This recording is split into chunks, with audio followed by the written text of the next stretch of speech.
Hi dears, welcome back to our channel. ആരോ ഒരാൾ ഭാഗം 13.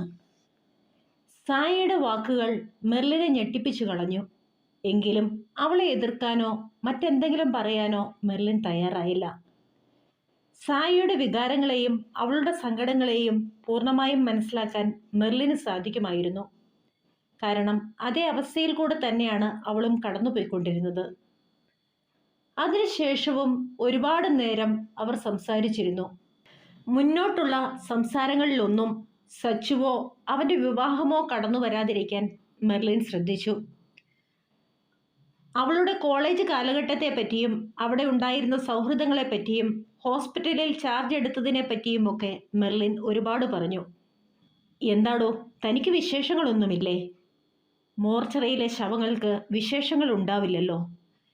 മെർലിൻ്റെ ചോദ്യത്തിന് യാന്ത്രികമായി സായ മറുപടി പറഞ്ഞു. ശരിയാണ്, മരണത്തിന് ശേഷം വിശേഷങ്ങളില്ല. എല്ലാം അവിടെ അവസാനിക്കുന്നു.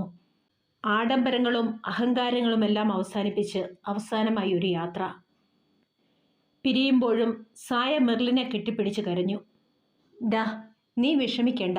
ഏതു പ്രതിസന്ധി ഘട്ടത്തിലും നിന്നോടൊപ്പം ഞാനുണ്ടാകും, ഒരു സഹോദരിയുടെ സ്ഥാനത്ത്. ആരുമില്ലെങ്കിലും നമുക്ക് ജീവിക്കാടോ, ഈ ലോകത്തിനു വേണ്ടി. ഓരോ മനുഷ്യജന്മത്തിനും അതിൻ്റേതായ കടമകളുണ്ട്. അത് പറയുമ്പോൾ സായിയുടെ കണ്ണുകൾ നിറഞ്ഞൊഴുകി. ഡാ, മോർച്ചറിയുടെ അവിടെയുള്ള ജോലി അത് നിന്നെ ഒരുപാട് സങ്കടപ്പെടുത്തുന്നുണ്ടല്ലേ? അവിടെ നിന്നും ജോലി മാറ്റിത്തരാൻ ഞാൻ റോഷനോട് പറയട്ടെ? വീട്ടിലേക്ക് തിരിക്കും മുൻപ് മെർലിൻ സായയോട് ചോദിച്ചു. മരിച്ചവരാണ് മെർലിൻ ജീവിച്ചിരിക്കുന്നവരിലും ഭേദം. എന്തുകൊണ്ടോ മനുഷ്യരോട് തോന്നാത്ത അടുപ്പം ശവങ്ങളോട് എനിക്ക് തോന്നുന്നുണ്ട്. ഞാൻ അവിടെ തന്നെ ജോലി ചെയ്തോളാം. നീ ഇടയ്ക്കിടെ എൻ്റെ അടുത്ത് വന്നാൽ മാത്രം മതി. എനിക്ക് ആകെയുള്ള സൗഹൃദമാണ് നീ. ആംഗ്യത്തിലൂടെ അവൾ ഉത്തരവും കൊടുത്തു. ചില ബന്ധങ്ങൾ അങ്ങനെയാണ്. അവിടെ വാക്കുകൾക്ക് സ്ഥാനമില്ല. മൗനം പോലും ചിലപ്പോൾ വാചാരമാകും. സായയ്ക്കൊപ്പം ആ പഴയ വീടിൻ്റെ മുറ്റത്തുകൂടെ പുറത്തേക്ക് നടക്കുമ്പോൾ മെർലിന് യാതൊരു ഭയവും തോന്നിയില്ല. എന്തോ ഒരു സുരക്ഷിതത്വ ബോധം. മെർലിൻ സമയം നോക്കി. രാത്രി 9 കഴിഞ്ഞിരിക്കുന്നു. തനിച്ചാണ് ഇനി മുന്നോട്ട് തനിച്ചു നടക്കാൻ പഠിക്കേണ്ടിയിരിക്കുന്നു. അതാണ് ഈ രാത്രി തൻ്റെ ജീവിതത്തെ ഓർമ്മിപ്പിക്കുന്നത്, മെർലിൻ സ്വയം പറഞ്ഞു. തിരിച്ചു വീട്ടിലേക്ക് പോകാനായി വേലപ്പൻ്റെ ഓട്ടോ തന്നെ പിടിച്ചു. യാത്രയിലുടനീളം മെർലിൻ സായ പറഞ്ഞത് ഓർക്കുകയായിരുന്നു. മരിച്ചവരാണ് ജീവിച്ചിരിക്കുന്നവരിലും ഭേദം. ഒരുപാട് ഫിലോസഫി ജീവിതത്തിൽ പ്രയോഗിക്കുന്നവളാണ് സായ. അതിൽ പലതും തന്നെ ചിരിപ്പിക്കുകയാണ് പതിവ്. പക്ഷേ ഇത് തന്നിൽ വല്ലാത്ത ആലോചനകൾ നിറയ്ക്കുന്നു.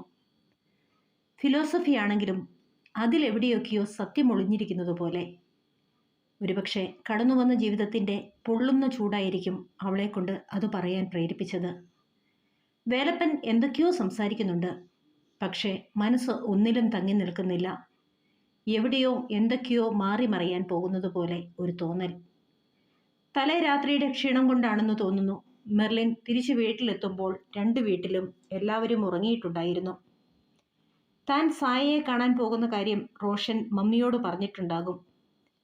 തങ്ങൾ തമ്മിലുള്ള അടുപ്പത്തിൻ്റെ തീവ്രത മമ്മിക്കറിയാം.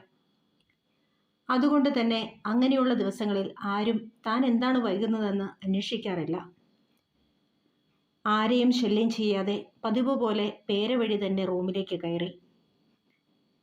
രാവിലെ ബ്രേക്ക്ഫാസ്റ്റ് കഴിച്ചതാണ്. അതിനുശേഷം ഐസ്ക്രീം മാത്രമേ കഴിച്ചിട്ടുള്ളൂ. എങ്കിലും ഭക്ഷണം കഴിക്കാൻ തോന്നിയില്ല. അതുകൊണ്ട് തന്നെ പെട്ടെന്ന് ഫ്രഷായി ഉറങ്ങാൻ തയ്യാറെടുക്കുമ്പോഴാണ് മൊബൈലിൽ മെസ്സേജിൻ്റെ ടോൺ കേട്ടത്. വാട്സപ്പ് ഓണാക്കാതെ തന്നെ മെസ്സേജിലേക്ക് നോക്കി. റോഷനാണ്. ഒരേ ഒരു വാക്ക് മാത്രം, സോറി. വേണ്ട, മെസ്സേജുകൾക്കൊന്നും മറുപടി പറയാവുന്ന മാനസികാവസ്ഥയിലല്ല താൻ. അപ്പാടെ തകർന്നു പോയിരിക്കുന്നു. അതുകൊണ്ട് തന്നെ ആ മെസ്സേജ് തുറന്നു നോക്കാതെ മൊബൈൽ കട്ടിലിലേക്കിട്ട് അവൾ കണ്ണുകൾ അടച്ചു കിടന്നു. ഇടയ്ക്കൊന്ന് കണ്ണു തുറന്നപ്പോൾ ഭിത്തിയിലെ ക്രൂശിത രൂപത്തിലേക്ക് അവളുടെ കണ്ണുകൾ പതിഞ്ഞു. സങ്കടം വരുമ്പോൾ ആകെയുള്ള ആശ്വാസം ആ ക്രൂശിതനാണ്. അവൻ സഹിച്ച സഹനങ്ങളെ വെച്ച് നോക്കുമ്പോൾ തൻ്റെ സഹനങ്ങൾ എത്ര നിസ്സാരമാണ്, അവൾ മനസ്സിലോർത്തു. എൻ്റെ ഈശോയെ, നിന്നെപ്പോലെ സഹിക്കാനുള്ള ശേഷിയൊന്നും എനിക്കില്ല. ഞാൻ വെറും ഒരു സാധാരണ മനുഷ്യജീവി മാത്രമാണ്. എല്ലാം സാധിക്കുന്നവനല്ലേ അവിടുന്ന്.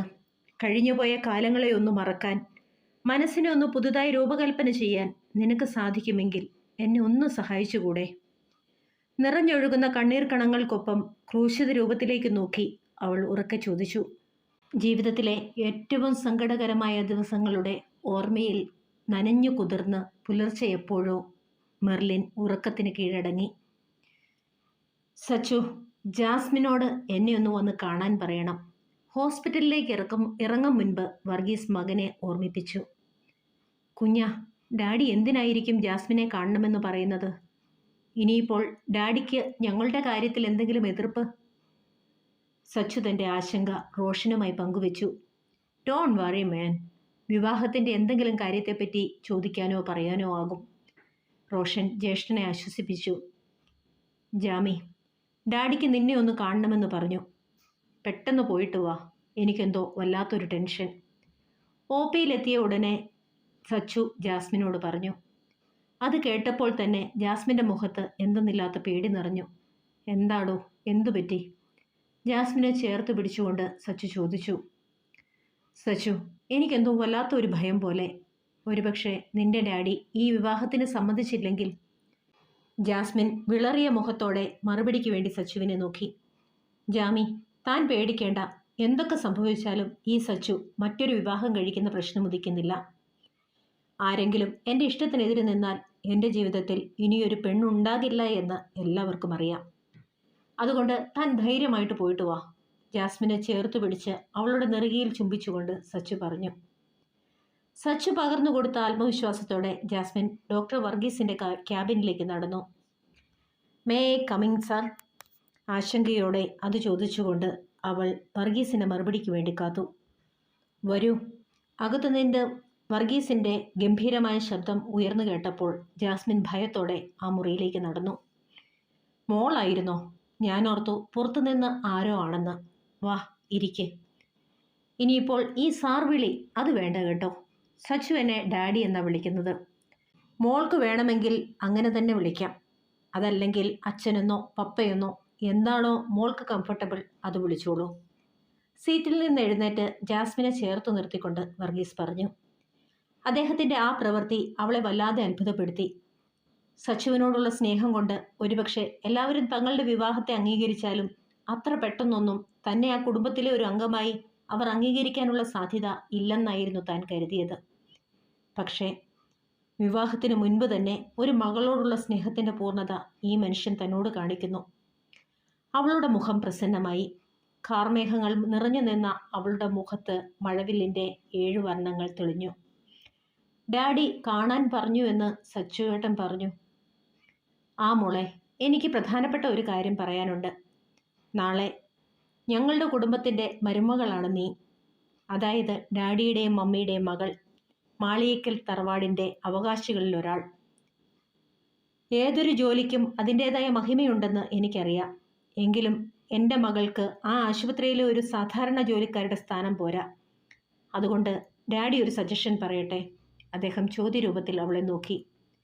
ജാസ്മിൻ സംശയഭാവത്തിൽ അദ്ദേഹത്തെ നോക്കി. വിവാഹം വരെ മോളിനി സച്ചുവിൻ്റെ OPയിൽ നിൽക്കണ്ട. അപ്പോൾ ഞാൻ ജോലിക്ക് വരണ്ടെന്നാണോ ഡാഡി പറയുന്നത്? പക്ഷേ വിവാഹം വരെ എനിക്ക് ജോലി വളരെ അത്യാവശ്യമാണ്. ഒരുപക്ഷെ വിവാഹം കഴിഞ്ഞാലും ജോലിയിൽ തുടരണമെന്നാണ് എൻ്റെ ആഗ്രഹം. കാരണം നാളെ ഒരുപക്ഷെ സ്വയം തുഴയേണ്ട ഒരവസ്ഥ ഈ വഞ്ചിക്ക് വന്നാലും കരയ്ക്കടുപ്പിക്കണ്ടേ? ആഹാ, താൻ ആള് വിചാരിച്ചതുപോലെയല്ലല്ലോ. ഇതാണ് പെൺകുട്ടികൾക്ക് വേണ്ട ആറ്റിറ്റ്യൂഡ്. ജോലിക്ക് വരണ്ട എന്നല്ല ഡാഡി പറയുന്നത്, സച്ചുവിൻ്റെ OPയിൽ നിൽക്കണ്ട എന്നു മാത്രമാണ്. ഡാഡി പറഞ്ഞോളൂ, എവിടെ ജോലി ചെയ്യാനും ഞാൻ തയ്യാറാണ്. നമ്മുടെ കുടുംബത്തിൻ്റെ അന്തസ്സിന് ഭംഗം വരാതെ ഞാൻ നോക്കിക്കോളാം. കൊള്ളാം, മിടുമിടുക്കി. ഇന്നു മുതൽ മോളുടെ ജോലി ദാ അവിടെയാണ്. നേഴ്സിംഗ് സൂപ്രണ്ടിൻ്റെ മുറി കാണിച്ചു കൊടുത്തുകൊണ്ട് വർഗീസ് പറഞ്ഞു. ഡാഡി, അത് നേഴ്സിംഗ് സൂപ്രണ്ടിൻ്റെ റൂമല്ലേ? അവിടെ എനിക്കെന്താ റോള്? ജാസ്മിൻ നെറ്റി ചുളിച്ചു. അതെ, അത് നേഴ്സിംഗ് സൂപ്രണ്ടിൻ്റെ റൂം തന്നെയാണ്. ഇനി അങ്ങോട്ട് മോള് ആ ജോലി ചെയ്താൽ മതി. ഞാനോ?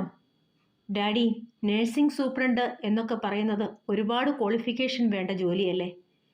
എനിക്ക് വെറും നഴ്സിംഗ് ഡിപ്ലോമ മാത്രമേ ഉള്ളൂ, ജാസ്മിൻ ഇടറുന്ന സ്വരത്തിൽ പറഞ്ഞു. മോളെ, ഒരു നഴ്സിംഗ് സൂപ്രണ്ടിന് വേണ്ട ക്വാളിറ്റി അത് എല്ലാ ഹോസ്പിറ്റലുകളും നോക്കാറുണ്ട്. ആർക്കുമില്ലാത്ത ഒരു ക്വാളിറ്റി മോൾക്കുണ്ടല്ലോ, അല്ലെങ്കിൽ ഉണ്ടാകാൻ പോകുന്നുണ്ടല്ലോ, എൻ്റെ മകൻ്റെ ഭാര്യ എന്നുള്ള ക്വാളിറ്റി. അവനും കൂടി അവകാശപ്പെട്ട ഹോസ്പിറ്റലാണിത്. അതുകൊണ്ട് തന്നെ മോൾക്ക് ഇവിടെ ഇങ്ങനെയൊരു പദവി തരുമ്പോൾ വിദ്യാഭ്യാസ യോഗ്യത നോക്കേണ്ട കാര്യമൊന്നുമില്ല. ഞങ്ങളെല്ലാവരും മോളെ നമ്മുടെ കുടുംബത്തിലെ അംഗമായി അംഗീകരിച്ചു കഴിഞ്ഞു. അവളെ ചേർത്ത് നിർത്തി പുറത്തേക്ക് നടന്നുകൊണ്ട് വർഗീസ് പറഞ്ഞു. ഡാഡി, ജാസ്മിൻ വർഗീസിനെ കെട്ടിപ്പിടിച്ച് കരയാൻ തുടങ്ങി. മോളെ, എന്താ ഈ കാണിക്കുന്നത്? എല്ലാവരും നോക്കുന്നു, കണ്ണു തുടയ്ക്ക്. പോക്കറ്റിൽ നിന്നും തൂവാലയെടുത്ത് അവൾക്ക് നേരെ നീട്ടിക്കൊണ്ട് അദ്ദേഹം പറഞ്ഞു. ജാസ്മിൻ കണ്ണുകൾ അമർത്തി തുടച്ചുകൊണ്ട് അത്ഭുതത്തോടെ ചുറ്റും നോക്കി. സ്റ്റാഫുകളെല്ലാം തന്നെ ആരാധനയോടെ നോക്കുന്നുണ്ട്. ഇന്നലെ വരെ സീനിയർ പദവി കാണിച്ചിരുന്ന പലരും ബഹുമാനത്തോടെ തനിക്കു വേണ്ടി വഴിമാറിത്തരുന്നു. എത്ര പെട്ടെന്നാണ് സാഹചര്യങ്ങൾ മാറിമറിയുന്നത്! ഇത്ര വലിയൊരു സൗഭാഗ്യം അത് താൻ ഒരിക്കലും പ്രതീക്ഷിച്ചിരുന്നില്ല. തനിക്ക് ലഭിച്ച സൗഭാഗ്യങ്ങളെ ഓർത്ത് ജാസ്മിൻ്റെ മുഖത്ത് വല്ലാത്തൊരു പുഞ്ചിരി വിടർന്നു. ശരി, നാളെ മുതൽ ഡാഡി പറഞ്ഞതുപോലെ ചെയ്യാം. ഇന്നിപ്പോൾ സച്ചുവേട്ടൻ്റെ ഒപിയിൽ വേറെ ആരുമില്ല, ഞാൻ അങ്ങോട്ട് ചെല്ലട്ടെ, സമയം വൈകി. അത് പറഞ്ഞുകൊണ്ട് ജാസ്മിൻ പിന്തിരിഞ്ഞു. ഹേയ്, നാളെ മുതൽ വേണ്ട, ഇന്ന് ഈ നിമിഷം മുതൽ. നല്ലൊരു സാരി ഡാഡി മോളുടെ ക്യാബിനിൽ വാങ്ങി വെച്ചിട്ടുണ്ട്. അതൊക്കെ ഉടുത്ത് പുതിയ പദവിയുടെ ആദ്യത്തെ നിയമനം തന്നെ അങ്ങ് നടത്തിക്കോ. സച്ചുവിൻ്റെ ഒപിയിലേക്കുള്ള പുതിയ ആളെ തന്നെ ആയിക്കോട്ടെ ആദ്യത്തെ നിയമനം. ഡാഡിക്ക് റൗണ്ട്സിന് സമയമായി, പിന്നെ കാണാം കേട്ടോ.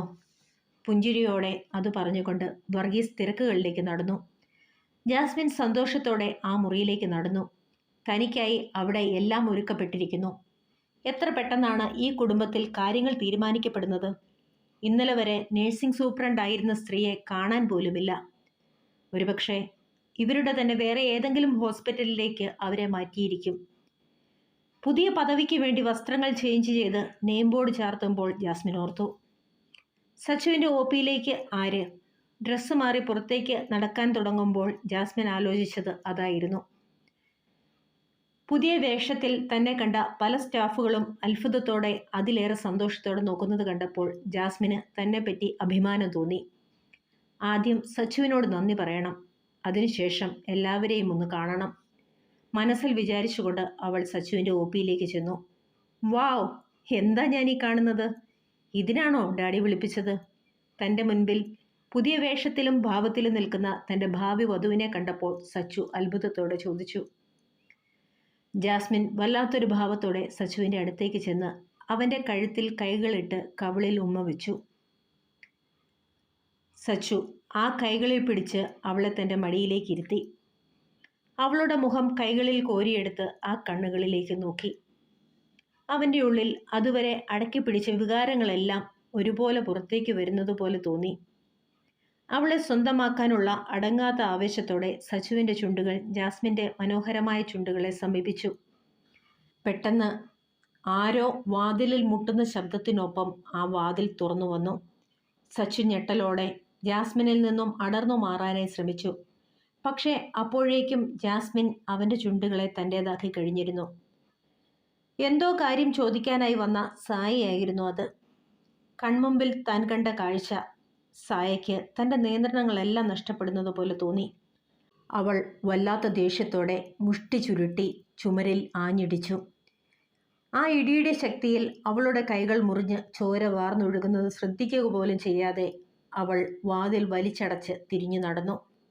തുടരും ആരോ ഒരാൾ എന്ന നമ്മുടെ കഥ നിങ്ങൾക്കേവർക്കും ഇഷ്ടമാകുന്നു എന്ന് കരുതട്ടെ. ഇഷ്ടമാകുന്നവർ ലൈക്ക് ചെയ്യാനും സബ്സ്ക്രൈബ് ചെയ്യാനും കൂട്ടുകാർക്ക് ഷെയർ ചെയ്തു കൊടുക്കാനും മടി കാണിക്കരുതേ. നാളെ അടുത്ത ഭാഗവുമായി കാണും വരെ ബൈ ബൈ, സ്റ്റേ സേഫ്.